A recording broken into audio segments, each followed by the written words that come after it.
Lorsque vous cherchez, vous êtes dans le comment les manifester, vous êtes totalement en train de passer à côté de ce qui est la bombe créatrice de ce qui fait apparaître tout ça. Puis c'est bien moins intéressant et vendeur de dire que c'est se déposer dans son aide, c'est reconnaître qui on est, que de dire comment manifester l'argent, comment manifester une situation amoureuse et tout ça. Ça, c'est vendeur. Et souvent, les gens vont se diriger vers ça parce qu'ils sont à la recherche du comment. Et ça devient quelque chose qu'on essaie de se remplir, mais on n'arrive jamais à remplir et à toucher la solution parce que c'est pas dans le comment que vient la manifestation.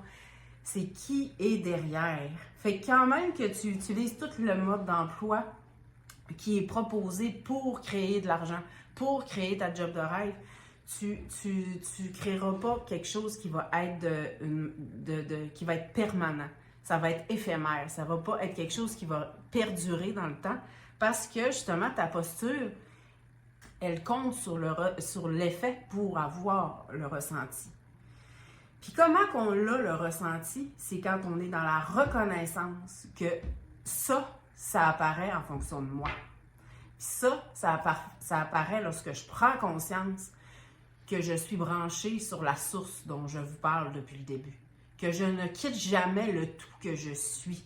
Lorsque tu es déposé là-dedans, t'es dans un espace où il n'y a plus rien qui te manque parce que tu n'as plus besoin de craindre l'extérieur. Tu n'as plus peur que quelque chose à l'extérieur puisse te manquer parce que c'est toi qui as le pied sur la pédale. C'est toi qui as le pied sur la pédale de « je veux en avoir beaucoup » ou « je veux pas en avoir beaucoup ». C'est moi qui décide là, si OK, beaucoup d'abondance ou pas beaucoup d'abondance. Fait que ça vient pas d'un mode d'emploi, ça vient d'une autorisation. Est-ce que moi, là, je mérite de l'argent? J'ai pas à mériter de l'argent parce qu'il n'y a personne qui autorise pour moi ce que je mérite comme abondance. C'est moi qui gauge ça. C'est moi qui définis ça.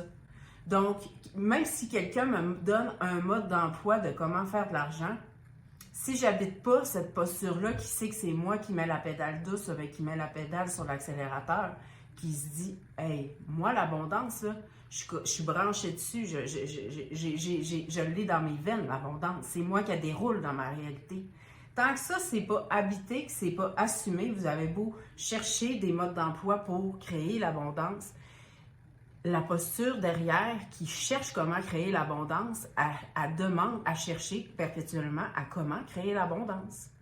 Tant que ça ne s'est pas reconnu, que ça ne s'est pas renversé, que tout part de moi, que je suis branchée sur la machine génératrice d'abondance, que c'est moi qui la génère dans ma réalité, que c'est moi qui appuie sa pédale, bien, l'abondance, il réagit en fonction de ce que tu lui émets comme directive.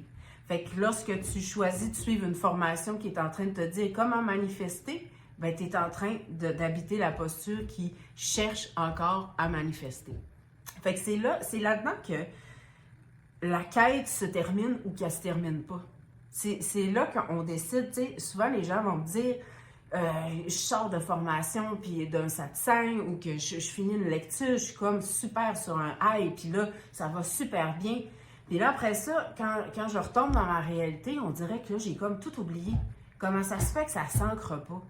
Bien, ça s'ancre pas parce qu'il n'y a pas de reconnaissance. Lorsque tu réalises là, que tout à l'extérieur de toi, là, c'est l'extension de toi-même. Que sans toi, là, il ne se passe rien ici.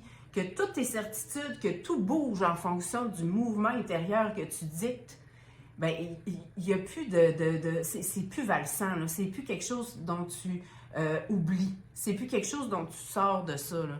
Puis encore là, c'est plus quelque chose qui devient une posture valsante.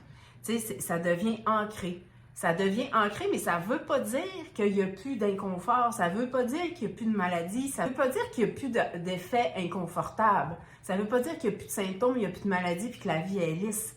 Ça veut dire que dans cette posture-là, je reconnais que tout est en train de me servir.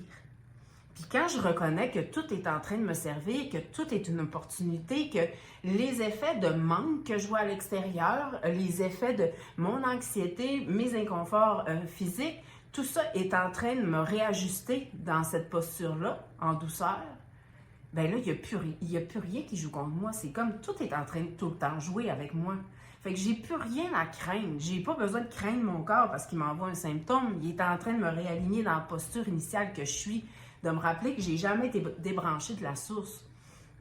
Donc, lorsque on est justement toujours dans la quête de comment manifester, puis qu'on cherche continuellement des façons de créer des effets à l'extérieur, on est en train d'oublier que le ressenti qu'on cherche à l'extérieur, il doit d'abord être habité en soi.